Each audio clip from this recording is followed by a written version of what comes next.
12 سالوں سے ہم ایک ایسی اسٹیٹک پوزیشن میں آئے ہوئے ہیں کہ جس نے ہماری گورننس کا جو ماڈل ہے اس کا بھی بیڑا غرق کر دیا ہے، جس نے ہماری سیاست کا بیڑا غرق کر دیا ہے. اور میں صحیح ایک اگر سیاسی کارکن کی حیثیت سے رائے دوں تو صوبہ خیبر پختونخوا میں نہ سیاست نام کی کوئی گنجائش اس وقت ہے، نہ حکومت نام کی کوئی چیز موجود ہے، نہ گورننس نام کی کوئی چیز موجود ہے. گورننس کا پورا ماڈل جو ہے، پورا سٹرکچر جو ہے وہ ڈسٹربڈ ہے. اور ہمارے لا اینڈ آرڈر کی پوزیشن ہم پہلے ڈسکس کر چکے ہیں. اور پچھلے 12 سالوں میں جو بے انتہا کرپشن ہوئی ہے اور جتنے بے انتہا قرضے لیے گئے ہیں اس کرپشن کے لیے، اور پھر اس کے لیے اس نظام کا جس طرح بیڑا غرق کیا گیا ہے، میں نہیں سمجھتا کہ آنے والے کئی دہائیاں جو ہے وہ صوبہ خیبر پختونخوا میں سیاسی حالات نارملائز ہوں گے. وزیر اعلیٰ علی امین گنڈا پور تھے، ان کو ہٹا دیا، اب سہیل افریدی وزیر اعلیٰ ہے. کیا آپ ان کی کارکردگی سے مطمئن ہیں؟ دیکھیں، میں پی ٹی آئی کے دوستوں کے ساتھ سے بصد احترام سارا ایک فرد پر تمام ذمہ داری ڈال کر وہ پوری پارٹی اور پوری قیادت بری ذمہ ہو جاتی ہے. اس طرح نہ قیادتیں بری ذمہ ہوا کرتی ہیں، نہ اس طرح کی سیاست جو ہے وہ عوام کے لیے قابل قبول ہوتی ہے. ایک طبقے کے لیے شاید قابل قبول ہو، ایک پارٹی کے لیے قابل قبول ہو، لیکن عوام ہیں وہ آپ سے کل پوچھیں گے کہ جی پرویز خٹک صاحب جو ہیں وہ ان کے دور کے 5 سالوں کا حساب ہمیں کون دے گا، محمود خان کے دور کا حساب کون دے گا، عثمان بزار کے دور کا حساب کون دے گا، علی امین کے 1.5 سال میں جو کرپشن ہوئی ہے. میں آپ کو یقین سے کہتا ہوں، عثمان آپ کا خود کا تعلق بھی خیبر پختونخوا سے ہے، اتنی کرپشن پاکستان کی تاریخ میں کسی صوبے میں 1.5 سال میں نہیں ہوئی ہوگی جتنی اس علی امین گنڈا پور کے دور میں ہوئی ہے. 40 ارب روپے کے اسکینڈل تو ایک ضلع سے نکلے ہیں، ایک ضلع سے، ایک ضلع سے جو ہے. آپ ہیلتھ کے حوالے سے دیکھ لیں، ایجوکیشن کے حوالے سے دیکھ لیں، جو کرپشن کے اسکینڈلز وہاں سے نکلے ہیں ہوشرباد داستانیں ہیں. لیکن اب آپ ان سے پوچھیں گے تو کہیں گے جی وہ تو ہماری پارٹی کے لیے قابل قبول نہیں تھا اور وہ تو صحیح کام نہیں کر رہا تھا، تو وہ تو عمران خان کی آزادی کی جنگ نہیں لڑ رہا تھا صحیح طریقے سے، ہم نے ہٹا دیا. اب ہم نہ اس کے کرپشن کے جواب دیں ہیں، نہ اس کی بیڈ گورننس کے جواب دیں ہیں، نہ جو لا اینڈ آرڈر کے حوالے سے 1.5 سال میں بیڑا غرق ہوا ہے، روڈ پر جانے کے لوگ قابل نہیں رہے، نہ اس کے وہ جواب دیں ہیں. اب سمجھ نہیں آتی کہ افراد پر ڈال کر آپ کس طرح بری ذمہ ہو سکتے ہیں اس طرح کی بیڈ گورننس سے اور اس طرح کی کرپشن سے اور اس طرح کی جو ہے. بلکہ میں کہتا ہوں کہ ہمارے مولانا فضل الرحمان صاحب کہتے ہیں آپ بیڈ گورننس کی بات نہ کریں، گورننس لیس صوبہ ہے ہمارا، اس میں کوئی گورننس نام کی کوئی چیز نہیں ہے. تو اس کا ذمہ دار کون ہوگا، اس کا جواب ان کو دینا پڑے. اچھا، کے پی کے میں امن و امان کے حالات اس وقت بہت سخت خراب ہے، اس کے ذمہ دار آپ کس کو سمجھتے ہیں؟ صوبائی حکومت کو، وفاقی حکومت کو، یا اداروں کو؟ صوبہ خیبر پختونخوا غیر معمولی صورتحال سے 2-4 صوبہ ہے. وہ طالبانائزیشن کا، دہشت گردی کا بھی شکار ہے، وہ افغانستان اور پاکستان کے درمیان ہونے والی جنگ کا بھی براہ راست اس صوبے سے کے بارڈر سے متعلق ہے. ایک ہے آپ کا ڈومیسٹک ایشو، ایک ہے آپ کا بین الاقوامی ایشو. ہمارا صوبہ خیبر پختونخوا اس وقت دونوں حالات سے 2-4 ہے. صوبائی حکومت کو اگر آپ دیکھ لیں تو جو صوبے کے اندر کے لا اینڈ آرڈر کے معاملات ہیں اس کو کنٹرول کرنے میں ناکام ہو چکی. صوبے کے وزیر اعلیٰ صاحب جو ہے ابھی جو موجودہ وزیر اعلیٰ سہیل افریدی صاحب، وہ خود آپ میڈیا کے سامنے کہہ چکے ہیں کہ جی ہمارے بہت سارے علاقے نو گو ایریاز ہیں. اب اگر میں صرف جنوبی اضلاع کی بات کروں تو جنوبی اضلاع میں آپ دیکھیں نیشنل ہائی ویز، ہماری انڈس ہائی وے، وہ شام کے بعد لوگ اس پر سفر کرتے ہوئے 1000 دفعہ سوچتے ہیں کہ میں اس پر شام کے بعد نکلوں یا نہ نکلوں. ہمارے اپنے اضلاع کے جو تحصیلیں ہیں اکثر تحصیل نو گو ایریاز بن چکی ہوئی ہیں. اسی طرح اب ہمارے جو مرج ڈسٹرکٹس ہیں ان کو آپ دیکھ لیں، جس کو جو پہلے ایکس فاٹا کے جو جتنے بھی ڈسٹرکٹس ہیں آپ ان کو دیکھ لیں، وہاں لا اینڈ آرڈر نام کی کوئی چیز موجود نہیں ہے. یہ جو صورتحال صوبائی حکومت نے کنٹرول کرنی تھی مکمل طور پر اس میں ناکام ہو چکے ہیں. لیکن کیا یہ صرف صوبائی حکومتوں پر ہم ڈال دیں؟ یہ جو بین الاقوامی سرحدات اس صوبے کے ساتھ جو ملے ہوئے ہیں، افغانستان کے ساتھ آپ کے جو حالات ہیں، اس میں ہمارے فوج وہاں موجود ہے، ہماری رینجرز وہاں موجود ہے، ہماری ایف سی وہاں موجود ہے. مسئلہ یہ ہے کہ بحیثیت شہری یہ میرا فنڈامنٹل رائٹ ہے کہ مجھے امن ملے. مجھے امن نہیں مل رہا تو مجھے صوبائی حکومت کے ہاتھوں بھی امن نہیں مل رہا، مجھے امن نہیں مل رہا تو مجھے ہمارے وفاقی اداروں اور وفاقی حکومت کے ہاتھوں بھی امن نہیں مل رہا. اب ہم کہاں جائیں؟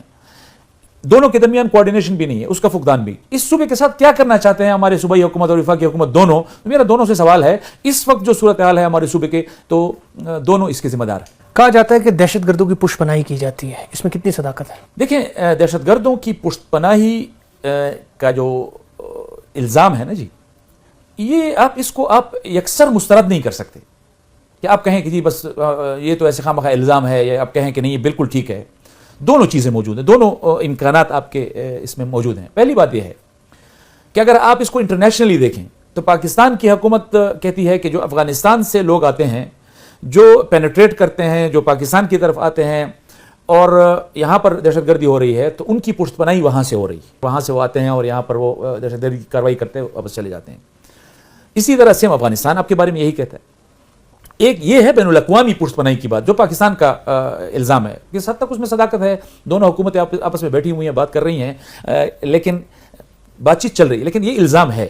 اسی طرح آپ دیکھیں کہ کوئی بھی دہشت گرد ہو، دہشت گردی کے لیے آئے گا تو جب تک اس کے لیے کوئی سہولت کاری نہیں ہوگی وہ اس حد تک آگے نہیں آ سکتا، وہ ایک خاص حد تک آ سکتا ہے، اس سے آگے نہیں بڑھ سکتا. لیکن یہاں پر ہمارا پورا صوبہ جو ہے وہ اگر ہم کہیں کہ وہ افغانستان سے آ رہے ہیں تو افغانستان کے بارڈر جب وہ کراس کرتے ہیں تو پھر تو پاکستان کا علاقہ ہے نا، یہ تو پاکستان کی صوبائی حکومت، پاکستان کی وفاقی حکومت، اس کے زیر انتظام پورے ادارے یہاں پہ کام کر رہے ہیں. اس کے باوجود وہ یہاں سے پینیٹریشن کرتے کرتے کرتے کرتے جو ہے وہ پورے صوبے تک پھیل جاتے ہیں. کہیں سے تو کوئی سہولت کاری ہو رہی ہے جو یہاں تک جو ہے وہ پہنچنے میں کامیاب ہو رہے ہیں. تو ان عوامل کو، ان پشت پناہوں کو، ان سہولت کاروں کو تلاش کرنا یہ ہماری حکومتوں کا ہے. آپ اس کو یکسر مسترد نہیں کر سکتے کہ ان کی پشت پناہی ہو رہی.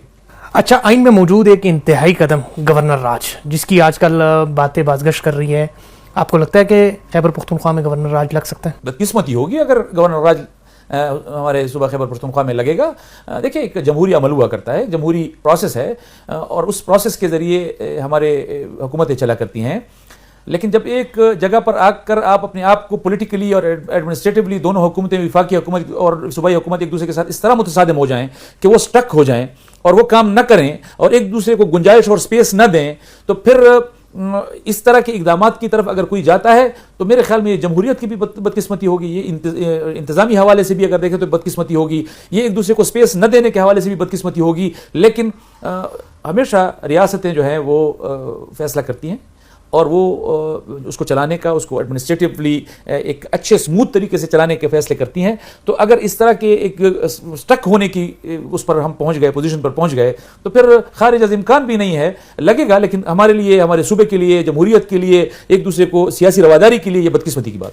اچھا، افغانستان کے معاملے پر قطر، ترکی کے بعد اب سعودی عرب بھی مداخلت کر چکی ہے، مگر رزلٹ زیرو ہے. JUI کوئی مذاکرات میں اپنا مثبت کردار ادا کر سکتی ہیں؟ دیکھیں، ہم نے تو اس حوالے سے پہلے بھی اپنا کردار ادا کیا ہے، بلکہ ہمارا تو دعویٰ ہے کہ جب مولانا فضل الرحمان صاحب فروری کے مہینے میں، بلکہ جنوری کے مہینے میں غالباً 2024 میں جب افغانستان گئے تھے تو وہاں انہوں نے ایک ہفتہ گزارا تھا، اور ایک ہفتے میں انہوں نے پاکستان اور افغانستان کے درمیان جتنے بھی حل طلب مسائل ان کو حل کرنے کے لیے وہ پیش رفت کی تھی، اور یہاں آ کر اپنے ریاست کے تمام ذمہ داروں کو اس سے آگاہ کیا تھا کہ اگر اس پر آگے پیش رفت ہو جاتی تو اس وقت پاکستان اور افغانستان کے درمیان حالات اس نہج پہ تو کیا پہنچتے، ایک بہتر اور مثبت طور پر جا چکے ہوتے. سمجھ میں نہیں آتا کہ ہماری حکومت جو ہے سیاسی طور پر اور ہماری ریاست جو ہے وہ سیاسی طور پر کیوں اس حد تک ناکام ہو گئی کہ ایک بنے بنائے کھیل کو وہ جو ہے وہ ان سے پوری طرح انجام تک نہیں پہنچ سکا. اور اب بھی مجھے یقین ہے کہ اگر جمعیت علماء اسلام کو اور مولانا فضل الرحمان صاحب کو یہ ٹاسک ملے گا، لیکن اس کی بنیادی شرط یہ ہوگی کہ ریاست کی ول اس میں شامل ہوگی کہ ہم اس طرف جانا چاہتے ہیں، صلح کی طرف. تو میرے خیال میں پاکستان کے پاس مولانا فضل الرحمان صاحب سے بہتر آپشن موجود نہیں ہے. اچھا، سیاست پر آپ کے تجربے کی ہم کیا بات کریں، کیونکہ آپ کی پیدائش ایک سیاسی گھرانے میں ہوئی ہے، مگر آپ نے بیوروکریسی میں بھی بڑا وقت گزارا ہے. پنجاب میں بھی آپ DCO خوشاب رہے تھے، پشاور میں آپ کمشنر رہے ہیں، اور کراچی میں بھی آپ رہے ہیں، DC تھے آپ کی آخری پوسٹنگ جو تھی. کس صوبے میں آپ کو کام کر کے بہتر لگا اور یا آپ نے محسوس کیا کہ وہاں پر بیوروکریسی بہتر کام کر سکتی ہے؟ بڑا مشکل سوال آپ نے کیا ہے. دیکھیں، تجربہ اس حوالے سے یہ ہر صوبے کی انوائرمنٹ پہ ڈیپینڈ کرتا ہے. ہمارے KP کا انوائرمنٹ بالکل مختلف ہے، وہ فرینڈلی ہے. وہاں آپ کے عوام کے ساتھ بیوروکریسی کا رویہ اور طرح کا ہے، اور وہ بڑا فرینڈلی انوائرمنٹ دیتے ہیں. بڑا آپ ان کا جو جسچر ہوتا ہے، ملنے ملانے کا طریقہ ہوتا ہے، کام کی طرف اپروچ، لوگوں کی بات سننا، وہ اور طرح کا ہے. وہ بڑا فرینڈلی بھی ہوتا ہے، اور یہ ہمارا چونکہ ایک کلچر ہے، ماحول ہے. پنجاب میں پھر رٹ ہے کہ وہاں پر حکومت، جس کو اصل حکومت کہا جاتا ہے کہ حکومت کس طرح ہونی چاہیے، اس طرح ہے. لیکن وہاں پہ پھر ماحول جو ہے وہ عوام کے، لوگوں کے، وہ فرینڈلی نہیں ہے. تو وہ بڑا ایک حاکمانہ قسم کا ایک وہ ہے، ایک حکومت ہوا کرتی ہے، ایک نظام ہوا کرتا ہے، ایک انتظامیہ ہوا کرتی ہے. تو آپ سندھ کو دیکھ لیں تو سندھ کا پھر بالکل مختلف انداز ہے، وہ بڑے کھلے ڈلے انداز میں ڈیل کرتے ہیں آپ کو. اچھا، آپ مفتی محمود رحم اللہ کے فرزند ہیں، مولانا فضل الرحمان کے بھائی ہیں، تو جب آپ بیوروکریسی میں تھے تو اس کا آپ کو فائدہ ہوتا تھا یا نقصان ہوتا؟ فائدے بھی ہوتے تھے، نقصان بھی ہوتے تھے. فائدہ اس طرح کا آپ سمجھ لیں، اور میں اس پہ شکر گزار بھی ہوں میاں شہباز شریف صاحب کا. میں آپ کے آن ریکارڈ جو ہے وہ ان کا شکریہ ادا کروں گا کہ میٹنگز ہوتی تھیں اور اب آپ ان کے لیے تو سب ڈی سی اوز ہوا کرتے تھے کہ تمام اضلاع کے ڈی سی اوز ہیں، تمام اضلاع کے کمشنرز ہیں، لیکن جس طرح کا ان کا سٹائل ایک چیف منسٹر کے طور پر ہوا کرتا تھا اور بڑا سختگیر ایک وہ ایڈمنسٹریٹر ہوا، یہاں